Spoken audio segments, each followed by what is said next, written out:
Hello viewers and welcome to SaharaTV. With our ongoing coverage of the missing girls from Chibok, Nigeria, today we are speaking with freelance journalist Chika Oduah based in Abuja. She has written articles for the New York Times, The Guardian UK and Al Jazeera, as well as being featured on Al Jazeera and NPR. She is also the 2014 Global Post Reporting Fellowship recipient for reporting in Nigeria. Chika Oduah joins us today from Abuja, and thank you so much for being with us here on SaharaTV. Thank you, David. I appreciate it. So to start out, I understand you just arrived back in Abuja from Chibok directly.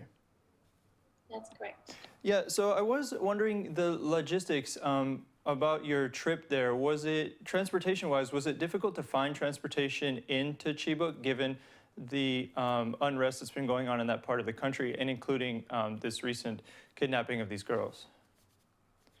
I have a taxi driver that I use frequently here in Abuja, and I just pretty much gave him a call and said, hey, can you please take me to Maiduguri? Because Maiduguri is just, it's about 80 miles from Chibok. It's the capital city. And so I said, hey, can you give me a ride to Maiduguri? He said he didn't know the way. I was like, all right, do you have a friend who knows the way? And he said, yeah, so I'll give him a call. So it just went from there, kind of like taxi drivers who I sometimes use. And I made sure that this particular driver was not afraid to go to Chibok. I said clearly, I'm going to Chibok. And he's like, no problem, madam, no problem. So I was like, okay, great, let's go. So that's how it happened. While you were reporting in Chibok, was there any concern for your safety? Like, how did you go and guarantee your safety? Was there any need to have extra safety measures in place than perhaps other areas? Well, I actually met a gentleman in Abuja. He is a Chibok native, but he resides in Abuja. I met this guy at one of the Bring Back Our Girl campaign rallies in Abuja. They've been having these rallies every single day from 3 in the afternoon to 7 p.m. So I met one of these guys. He's from Chibok, lives in Abuja. And I said, hey, if I ever wanted to go to Chibok, would you be able to escort me? He said, yeah, no problem. So when I made the decision to go to Chibok, which was like last week or so, I said I have to go. I gave him a call this past Saturday, and said, hey, are you still up to escorting me to Chibok? He said, yes. When are you going? I said, I'm going in the next 2 hours. He said, no problem. So I kind of used him as a guide just so I'm not wandering aimlessly there in Chibok. So I definitely tried to take security precautions. Yeah, that's what I would say. How did you find the environment? How are the people coping? I know this has been a really traumatic event. I was reading a number of your articles, and you talked about how there's a lot of listlessness for the people because the government at one point had promised to come to the town and provide them certain assistance. That apparently hasn't happened, and also, obviously, the rescue of the girls has not been undertaken yet. So how did you find the environment? I mean, how are the people coping? Is there still hope, of course, that the girls will be rescued? And how is day-to-day life, I guess, for them now with this situation? Right. I think that the overwhelming sentiment that I felt in Chibok was optimism and unity. This is a very close-knit community. So it's a very communal environment. And yes, everyone is sad, everyone is distraught, but the order of the day is optimism. And you can really, really feel that in Chibok.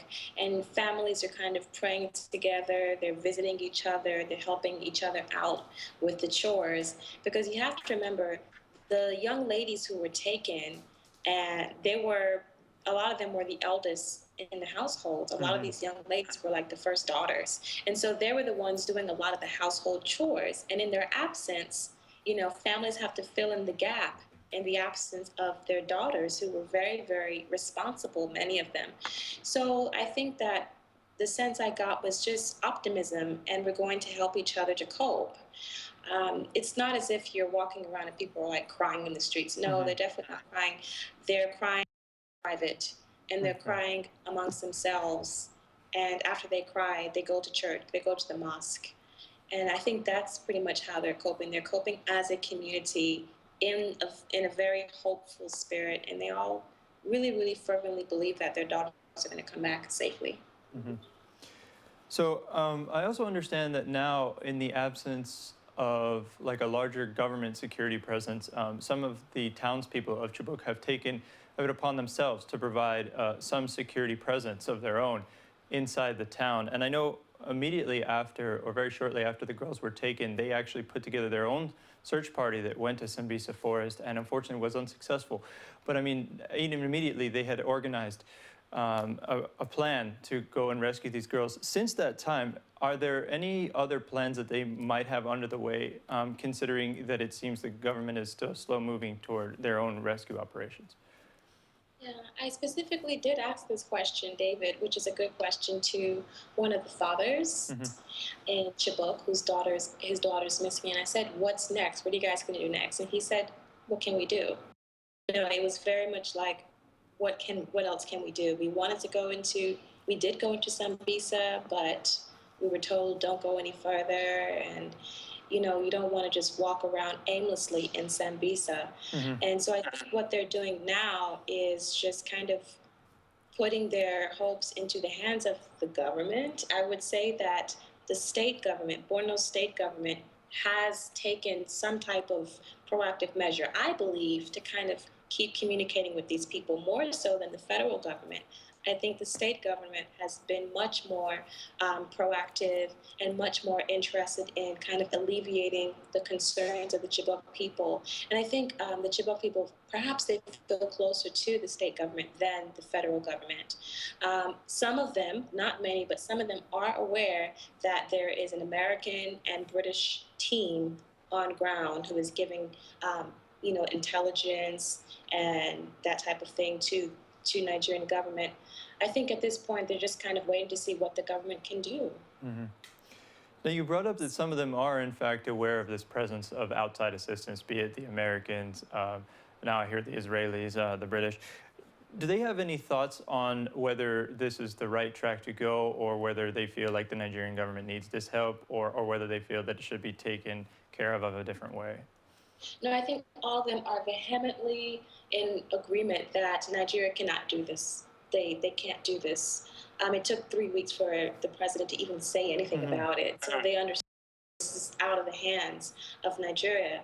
And a lot of the conflicting reports that the Nigerian government is giving, for example, after the abduction, the defense ministry came out and said that the girls had been recovered. Most of them had been recovered. This was a big fat lie, right. And they had to retract that. And so people were just like, okay, what is really going on?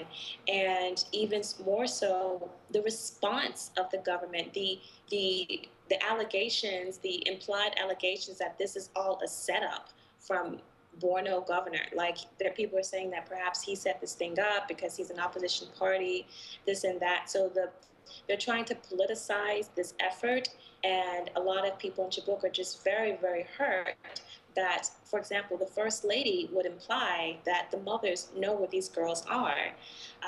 So they pretty much have kind of said, you know what, Nigeria is not up for this. They're even suspecting that we know what's going on, and they're just kind of waiting to hear that the international community has been successful in recovering the girls. Now, along with the government issuing multiple reports on the actual situation, there's also been multiple back and forth between government officials on whether to negotiate, not negotiate, and so forth. Did you speak to anyone in Chibok that had any ideas on that? Did they feel that a rescue mission is the way to go, or negotiation is the way to go, or? I think at this point they want their girls. And so however that's going to happen, whatever the diplomatic measures to get that, I think they just want their girls to come back safely, and they want to see them ASAP. So all of the logistics, they're not really even thinking about that. Okay. And just one final question. It was planned that President Jonathan was going to visit Chibok today, and it appeared that he, in fact, didn't do that. Was there, at this point, was that something that even the villagers were hoping for, even because you mentioned how they've already kind of resigned themselves that the Nigerian government either doesn't know what's going on or they're not going to properly respond. So I'm just wondering, does this just add another blow to them almost, or just kind of resign them to the fact that what they realize about the government is in fact true, at least the federal wise, because you mentioned that the state government has been doing a number of things of outreach for them. Right. Yeah, you're right. I think that the Goodluck Jonathan not showing up and canceling his trip confirms that this government is not really working in their best interest. And what I think the people are saying, what I've heard them say repeatedly, is that they want people to come on ground and see them in Chibok. And they're saying we are human beings living here. It's not like we're goats, we're not monkeys, we're human beings living here. Why can't our president, come to see us? And of course, he's saying security concerns, but it's like, well, what about our security concerns? So again, his cancellation is just another disappointment upon many disappointments. Well, thank you so much for speaking with us here today on SaharaTV and for the updates from Chibok and your travels there. Thank you so much. Well done. Viewers, that was Chika Oduah, freelance journalist based in Abuja, who writes articles for the New York Times, The Guardian, Al Jazeera, has also been featured on NPR and Al Jazeera. She came to us today from Abuja and talked about her recent trip to Chibok and the updates of the townspeople there. Stay tuned, we have a lot more coming up. Thank you for watching SaharaTV.